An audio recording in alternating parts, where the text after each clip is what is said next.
Good afternoon. This is Lowtide with Seeds of Wisdom, and I'm making a recording to help with some information to help people know what to do and what to sell and what to buy in case of need arises that you would want to put some strength behind your holdings, whether it be gold or silver, and wealth management. So with that, I'll say that this recording is owned by Seeds of Wisdom, wholly owned by Salty Toes, and it is not for financial or legal purposes and should not be derived to be so. We appreciate your listening, and this will probably be about a 30-minute call. All right, so we're going to sit down with my friend named Rod, and he is a coin shop owner in the Midwest. And he does a pretty brisk business. And so I got a chance to sit down here with him just for a few minutes while his shop is open, and that I might share the call and information with Miss Okie and Salty Toes and Miss Pam. So I'll share that and let him talk a little bit, but I was going to ask him to give us the basics of wealth management or wealth preservation, whether it be through gold and silver, or he can even talk a little bit about coins if he so desires. But I was going to have him go through just like I was a newbie or a new customer and didn't know anything. So if you don't mind, Brad, say hello, and if you've got information that you could help us with, I'd really appreciate it. Well, Lowtide, thanks for stopping in and visiting. Over the last 4 years in this location, we've seen an increase in customers, first-time customers that have never invested or diversified into gold and silver or precious metal. And so we've seen a huge uptick in first-time customers. And in that thought process, there's always a fear factor of, am I doing the right thing? Yeah. Taking what cash assets or assets I have and diversifying it into precious metal. And historically, I just share a little bit about my personal background before I share with them the types of metals to invest in. And before I owned the shop that we're sitting in, I worked in the professional industry in the healthcare field for a number of years. And in doing so, the traditional investment in 401k, IRAs. But through the years, I always wanted to have a little more security, in my opinion, safety, and diversified some of my wife and I's cash assets into precious metal. So I have always explained that I, just wanted a percentage of what I would have maybe invested in the market, put away and tucked away and hidden at home in metal. Whether that be gold or silver.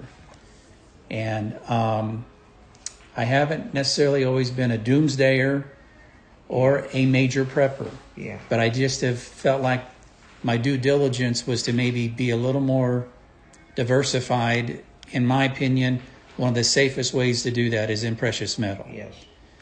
And so early on in my stacking 20 plus years ago, I would buy 1 ounce rounds, generic, not silver eagles, because I didn't want to pay the premium for those.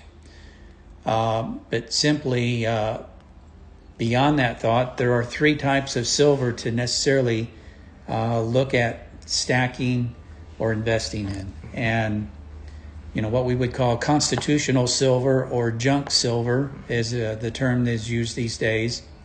1964 and older, dimes, quarters, and halves is one type of silver to invest in.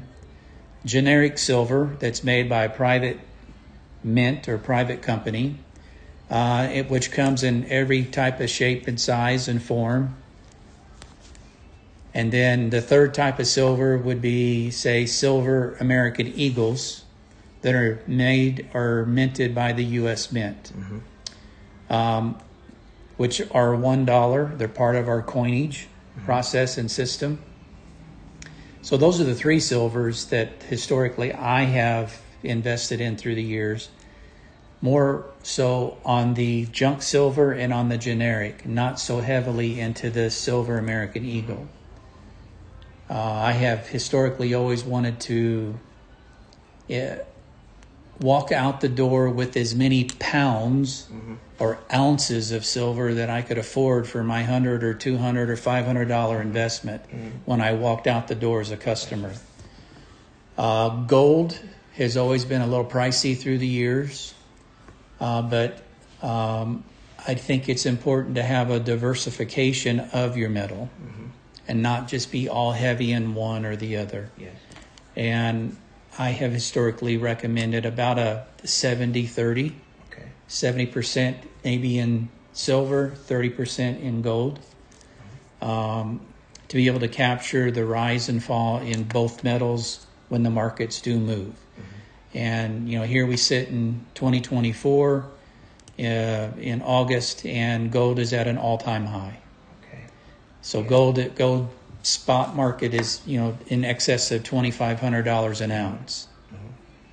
You know, it was just a few short year and a half ago, it went past 2,000. And bumped over 2,000, and it's lingered between 1,800 and 2,000 for a long period of time. In the last 6 months, it passed 2,000 and has continued to climb upward over the last 6 months. Likewise, silver has somewhat stayed flat in the mid-20s, 22 to 25. But in the last couple of months, it's now pushed to 29 an ounce. And, you know, but in your lifetime and my lifetime, we've seen silver hit 50. When I have newbies come in, they ask, which is better to invest in, gold or silver? There's pros and cons to both. But I think if you look at the ratio, how many ounces of silver does it take to buy an ounce of gold? Right now we're sitting at 87. It takes 87 ounces of silver to buy 1 ounce of gold. If you look at the history of silver and gold, say for the last 70 years, I think mathematically it averages out in the mid-30s. Really? Yes. So I fully feel and believe that you can get a better return on your dollar by investing in silver at this time than gold. Okay. When will that occur? I don't know. But I fully believe if I was to ask you the question, Lowtide, do you think it's easier for gold to go from 2,500 to 5,000, where it's never been, or silver to go from $29 to $50, where it's been twice in our lifetime? Yeah. History repeats itself, doesn't it? And so I think it would be wiser to maybe invest a little more heavier into silver at this time, and that's why I say 70% of your metal in silver, 30% in gold. But, you know, I think the potential is huge for both of them forthcoming. Can you talk a little bit about premiums and how they've changed? Premiums, let's go back to 2017 when I bought this store, this location. I think I was selling silver at 65 cents to $1 over spot. Yeah. My cost to buy it was maybe 35 cents over spot. Wow. So the margins were minimal. Yeah. Today, I got a quote on silver, and it was going to run me $1.50 over spot. Really? To get it bought. And that's really cheap, isn't it? It sounds competitively good. I've seen some a little lower. In the last couple of weeks, I've seen some silver prices that us dealers can buy from our wholesalers at about 95 cents. But it may have been a one-time only, get in and buy it then. You got to seize the moment. Is that a reflection of demand? Historically it is, or not just the demand, but also the supply side being maybe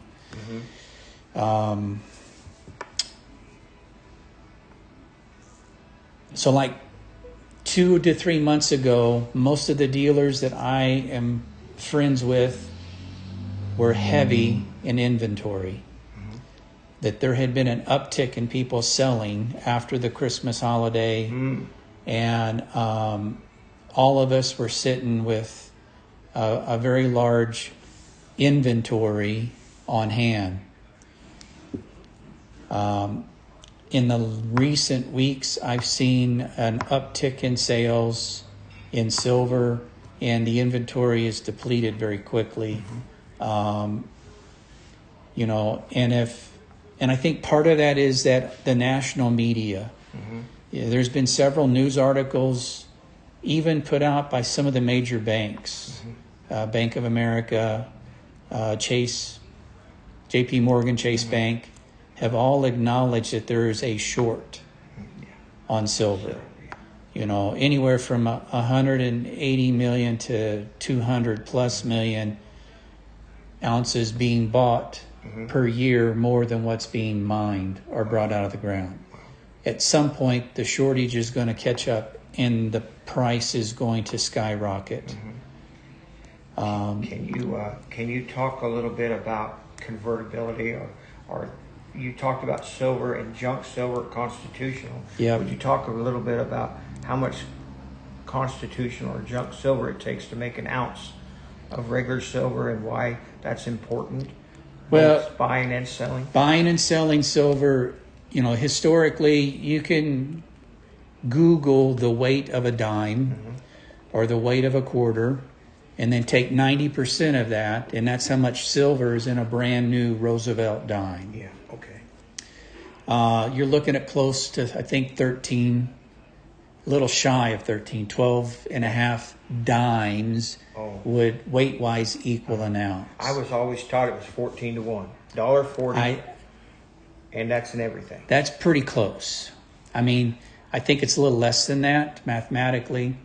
If you take $10 in dimes, two rolls of dimes, or $10 in quarters, or $10 in halves, that's roughly 7.2 ounces of silver in that $10 of junk or constitutional silver. So if silver's selling, and most dealers sell it not by the weight, but they multiply it by the face value. Yes. So it may be 10 times face or 15 or 20 times face. So right now it's like 19 or 20, right? I'm at 21. So $210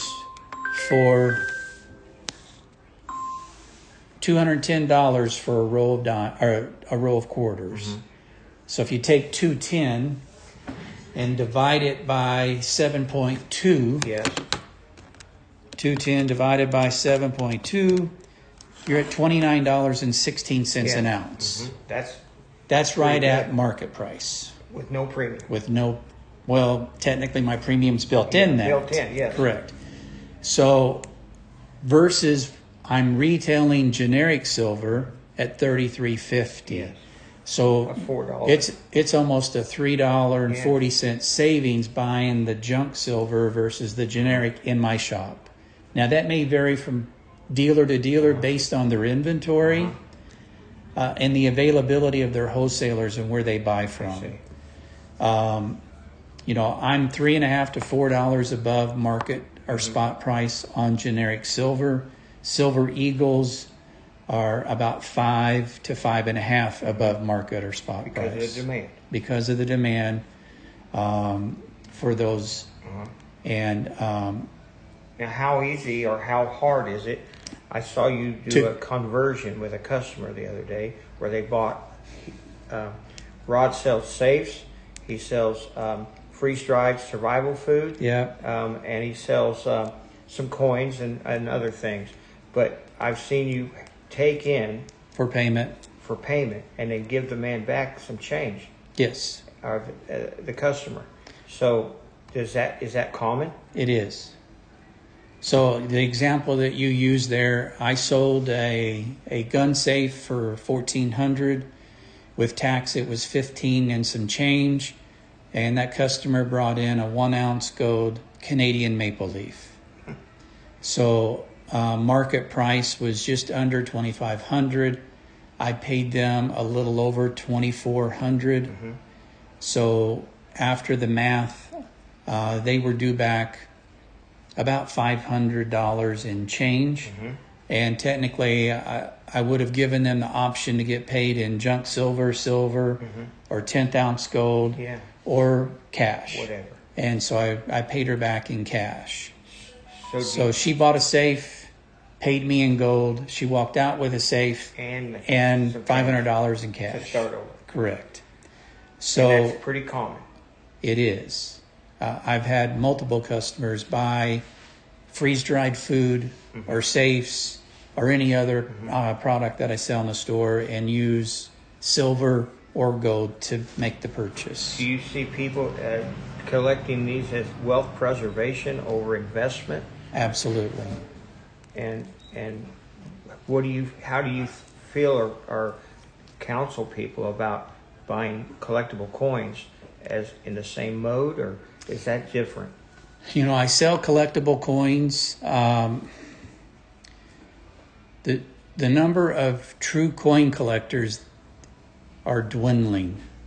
The interest in actual coin collecting has slowly died over the last, I would say, 10 to 12 years. If you're looking at wealth preservation, if you're just looking to convert cash assets into a metal, numismatic coins, in my opinion, aren't the best route to go. Historically, you're going to pay a larger premium for that numismatic coin. In my opinion, I think buying bullion, just silver or gold, is more advantageous in the wealth preservation process thought. But for hobbyists, it's still a very good hobby. I mean, there are a lot. I mean, if you have an interest in coins, there's so much history in our coinage here in America. They tell history, don't they? And so, you know, you look at our coins are beautiful. I mean, I think we have some of the prettiest coins in the world. And you know, I think that if you have that passion, it's okay, but you got to be cautious on what you're paying in premium on those collectible coins. Don't let the desire of the coin beat the fact that maybe you're going to overpay for a coin and maybe not get that back out of it. Or it may be 30 years. Your children or your grandchildren may be reaping the benefit of selling it. That's the other thing I caution about. If you're buying coins to collect, and maybe not in your lifetime they're ever going to be sold, that means the next generation needs to be as knowledgeable as you about the numismatic collector value to be able to maximize getting the return when they do liquidate. If it's just bullion, if it's silver and gold that you invest in and pass on to the next generation, they'll be able to go to the market, flip on their phone, go to their tablet, go to their computer. They can see that gold today's at $2,479 spot price. Wow. So when they walk in to try to market or sell that item, they got a really close view of the item they had in the hand versus what the market is, and know whether the dealer or the individual is being honest with them on pricing it. So you would advise your customers based on what they have to sell or spend at that time, and counsel them differently.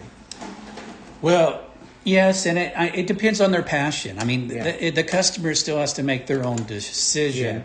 I can give them my insight, my input, and you know, each person is motivated for different reasons and different causes to make the decisions they want, and I'm not judgmental either way. And you know, I think this has been very helpful.